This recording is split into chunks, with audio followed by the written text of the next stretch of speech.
Hello students, कैसे हैं आप सब। आज हम अपना 7वां लेसन द्वितीय अफ़गान साम्राज्य शेर शाह सूरी और उसकी सफलताएं पढ़ेंगे।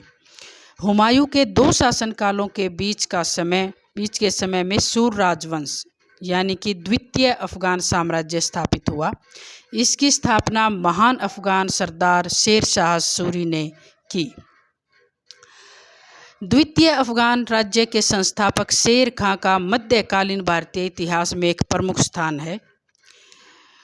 एक साधारण अफ़गान परिवार में जन्मे शेर शाह के बचपन का नाम फरीद था, यानी कि शेर शाह का बचपन का नाम क्या था? फरीद। और उसके पिता का नाम था हसन खान।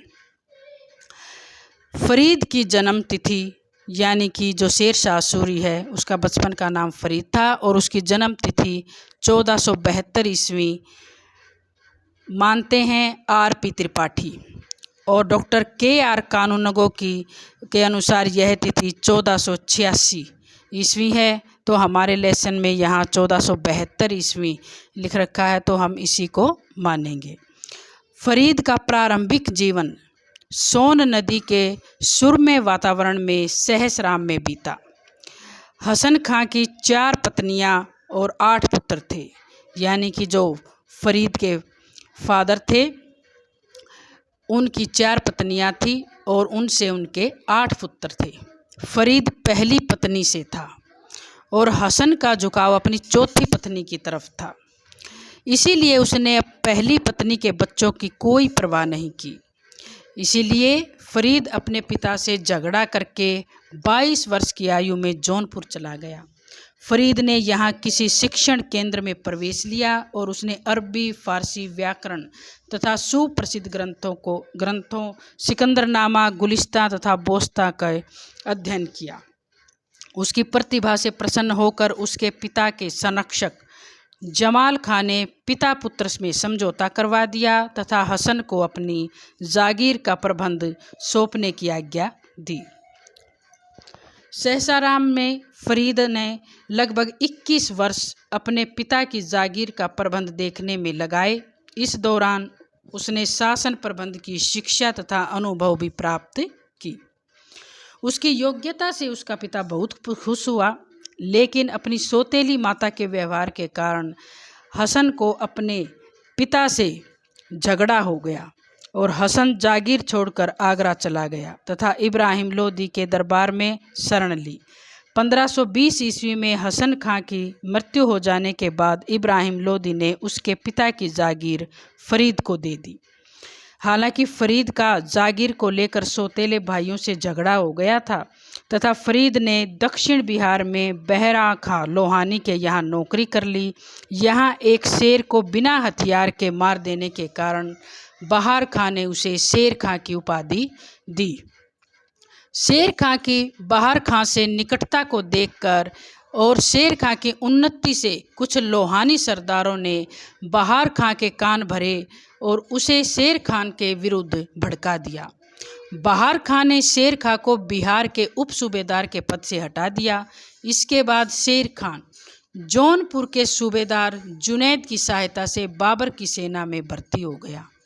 मुगल सेना में रहकर उसे मुगल सैनिक संगठन और रणनीति को आंखों से देखने और समझने का अच्छा अवसर मिल गया था। उसके बारे में बाबर ने कहा था, यह अफ़गान छोटी छोटी बातों से पीछे हटने वाला नहीं है, यह आगे चलकर बड़ा आदमी हो सकता है, इस पर नज़र रखो। वह चतुर आदमी है और इसके माथे पर शाही चिन्ह नज़र आते हैं।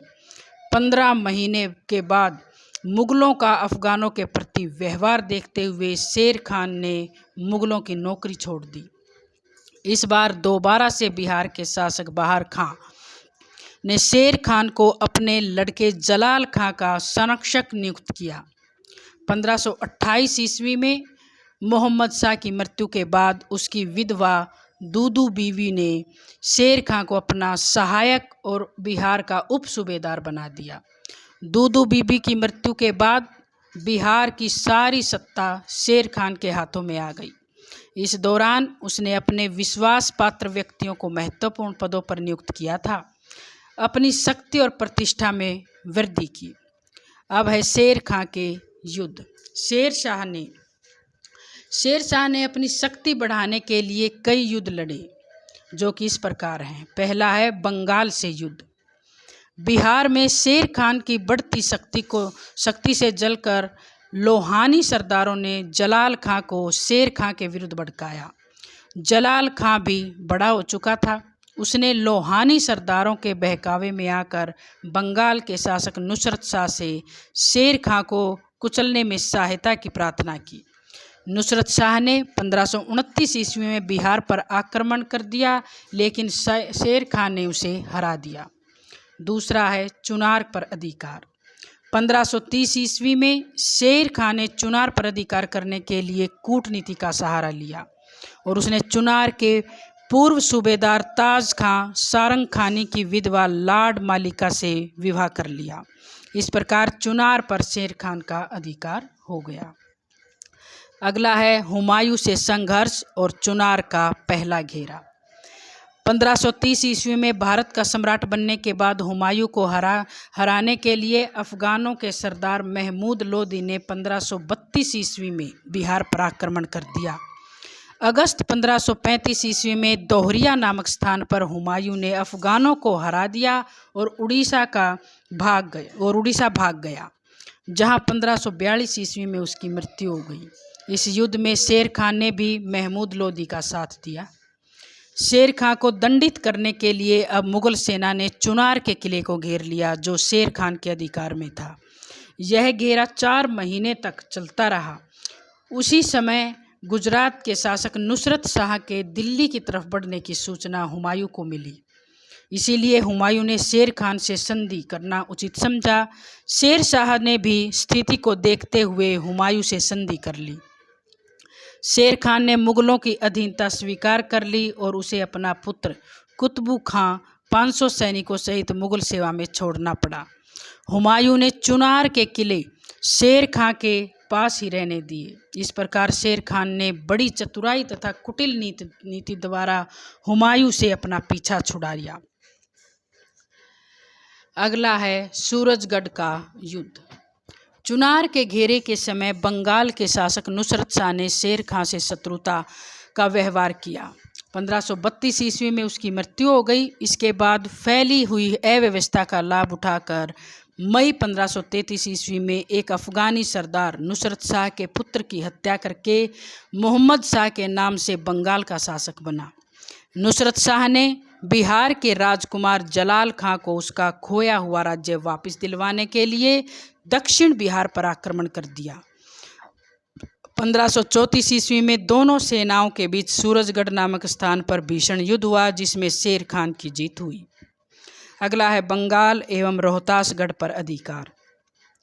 अपनी पराजय का बदला लेने के लिए बंगाल के शासक महमूद शाह ने शेर खान के विरुद्ध दोबारा से युद्ध की तैयारियां शुरू कर दी। इसीलिए 1535 ईस्वी में एक बार फिर तेलियागढ़ी के युद्ध में महमूद को हरा दिया और बंगाल के शासक को शेर खान को 13 लाख रुपए देने पड़े। बंगाल के शासक को 2 बार हराने के बाद शेर खान की महत्वाकांक्षा और ज़्यादा बढ़ गई। अब वह बंगाल को पूरी तरह से अपने कब्जे में लेना चाहता था। 1537 ईस्वी में उसने इस बहाने बंगाल पर दोबारा से आक्रमण कर दिया। बंगाल का शासक शेर खान का मुकाबला नहीं कर पाया और उसने गोड़ के किले में शरण ली। मुगल सम्राट हुमायूं से उसने सहायता प्राप्त की। अगला है हुमायूं द्वारा चुनार का दूसरा घेरा। बंगाल के शासक मोहम्मद शाह से सहायता का अनुरोध मिलने के बाद तथा इस चिंताजनक समाचार को सुनकर कि बंगाल शेर खान के हाथों में जाने वाला है, मुगल सम्राट हुमायूं ने जुलाई 1537 ईस्वी में आगरे से बंगाल की तरफ प्रस्थान किया। नवंबर में हुमायूं ने चुनार के किले का घेरा डाला। शेर खान ने किले की सुरक्षा का भार अपने लड़के कुतुब खां तथा गाजी खां को दिया।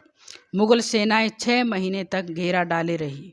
आखिरकार कमी खां द्वारा दुर्ग पर अधिकार कर लिया गया, परंतु तब तक शेर खान ने आगे बढ़कर गोड़ को जीत लिया, जहां उसने अपार धन दौलत प्राप्त की।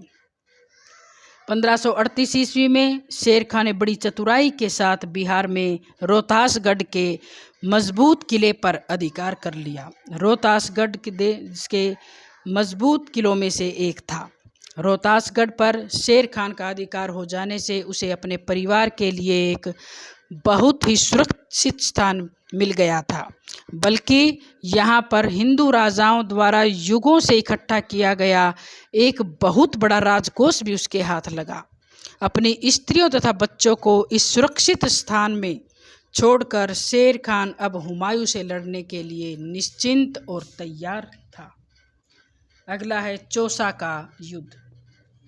चुनार की विजय के बाद हुमायूं ने शेर खान से संधि की बातचीत चलाई और आखिरकार दोनों के बीच संधि हो गई, जिसमें हुमायूं ने 10 लाख रुपए वार्षिक कर के बदले बंगाल पर शेर खान का अधिकार बने रहने दिया। इसी समय शेर खान के पुत्रों द्वारा गोड़ पर विजय प्राप्त करने और बंगाल पर दबाव बढ़ाने के कारण बंगाल के शासक महमूद शाह ने हुमायूं से शेर खान के विरुद्ध सहायता मांगी। हुमायूं ने शेर खान से की गई इस अपनी संधि को तोड़कर बंगाल जाकर शेर खान पर विजय प्राप्त करने का निश्चय किया। अफगानों द्वारा तंग किए जाने के कारण हुमायूं चौसा नामक स्थान पर पहुंचा और अप्रैल 1539 ईस्वी में दोनों पक्षों की सेनाएं चौसा में एक दूसरे के सामने खड़ी हो गई। यह सिलसिला 3 महीने तक जारी रहा। इसी बीच 25 जून को भारी बारिश हुई, जिसके तहत नीचे स्थान पर होने के कारण मुगलों के शिविरों में पानी घुस गया और इसका फ़ायदा उठाते हुए 26 जून की सुबह शेर खान ने अचानक मुगल सेना पर धावा बोल दिया और मुगल सेना में भगदड़ मच गई। मुगल सैनिक किनारों की तरफ भागे। अफगानों द्वारा उनका निर्दयतापूर्वक कत्ल कर दिया गया। हुमायूं ने हालांकि अफगानों का मुकाबला किया, लेकिन अंत में जान बचाने के लिए वह नदी में कूद गया और भिश्ती ने उसकी जान बचाई। इस प्रकार शेर खान को विजय मिली और हुमायूं को भागकर आगरा आना पड़ा। चौसा की विजय बहुत ही महत्वपूर्ण सिद्ध हुई। अगला है कन्नौज तथा बिलग्राम का युद्ध। चौसा से भागकर अनेक कष्ट सहता हुआ हुमायूं आगरा पहुंचा और यहाँ उसने अपने भाइयों से सलाह मशवरा किया, लेकिन ये लोग एक संयुक्त मोर्चा बनाने में असफल सिद्ध हुए। जैसे तैसे हुमायूं ने एक फौज इकट्ठी की तथा शेर शाह का सामना करने का फैसला किया। शेर शाह ने अपने लड़के कुतुब खां को मालवा के सरदार के पास उन्हें उकसाने के लिए भेजा, लेकिन हुमायूं के भाइयों अस्करी व हिंदहाल ने उसे कालपी के पास हराकर मार डाला।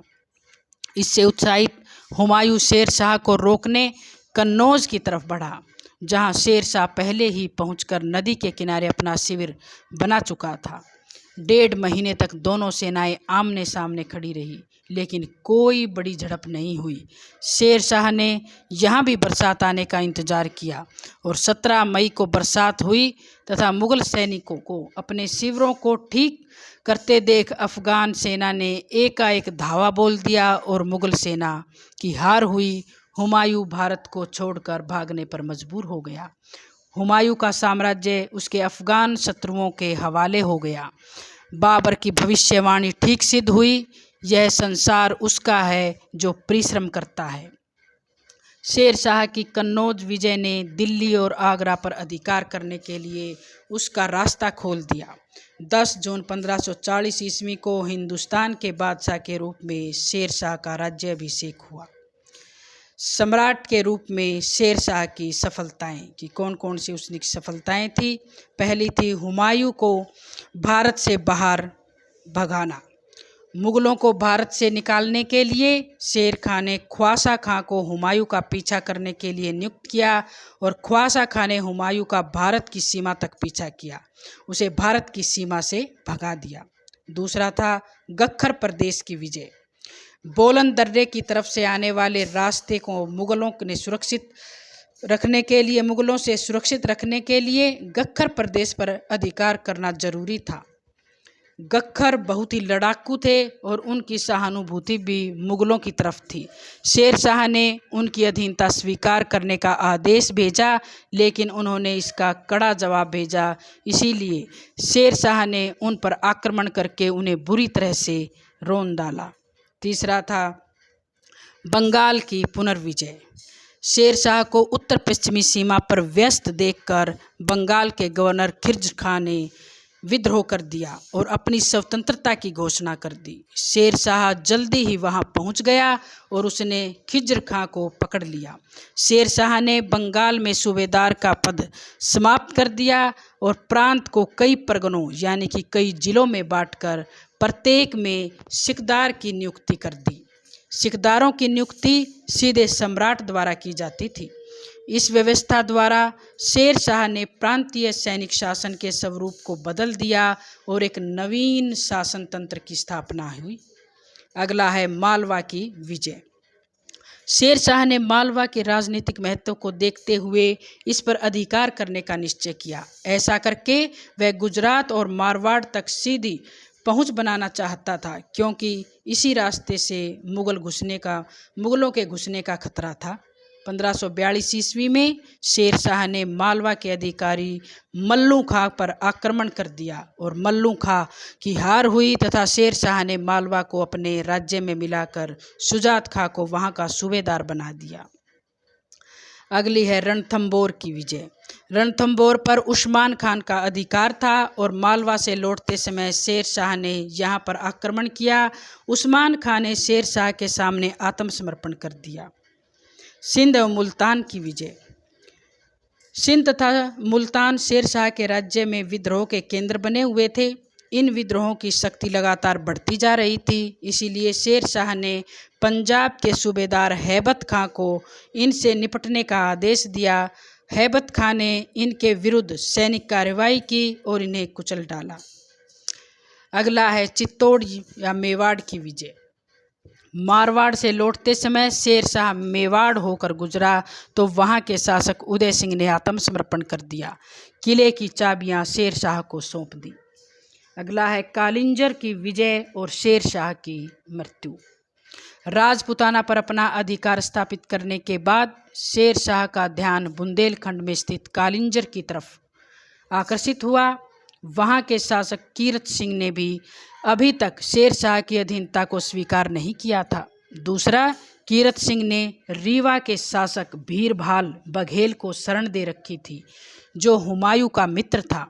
शेर शाह ने कीरत सिंह से भीरभाल को सौंपने की मांग की, लेकिन कीरत सिंह ने इनकार कर दिया।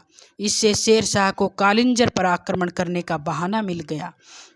इसीलिए नवंबर 1544 ईस्वी में शेर शाह ने किले को घेर लिया। जब लगभग 6-7 महीने बाद भी किले को नहीं जीत सका, शेर शाह ने किले को बारूदी गोलों से उड़ाने का निर्णय लिया।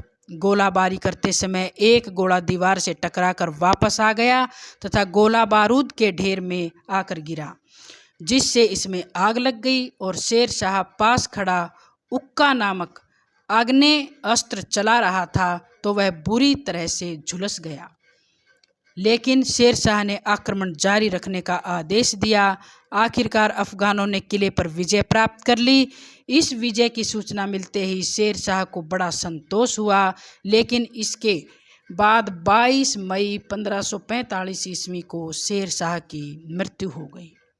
अपनी मृत्यु तक शेर शाह ने पूरे उत्तरी भारत पर अपना अधिकार कर लिया था। उसका साम्राज्य उत्तर में हिमालय से लेकर दक्षिण में विंध्याचल तक तथा पूर्व में बंगाल से लेकर पश्चिम में सिंध तक फैला हुआ था।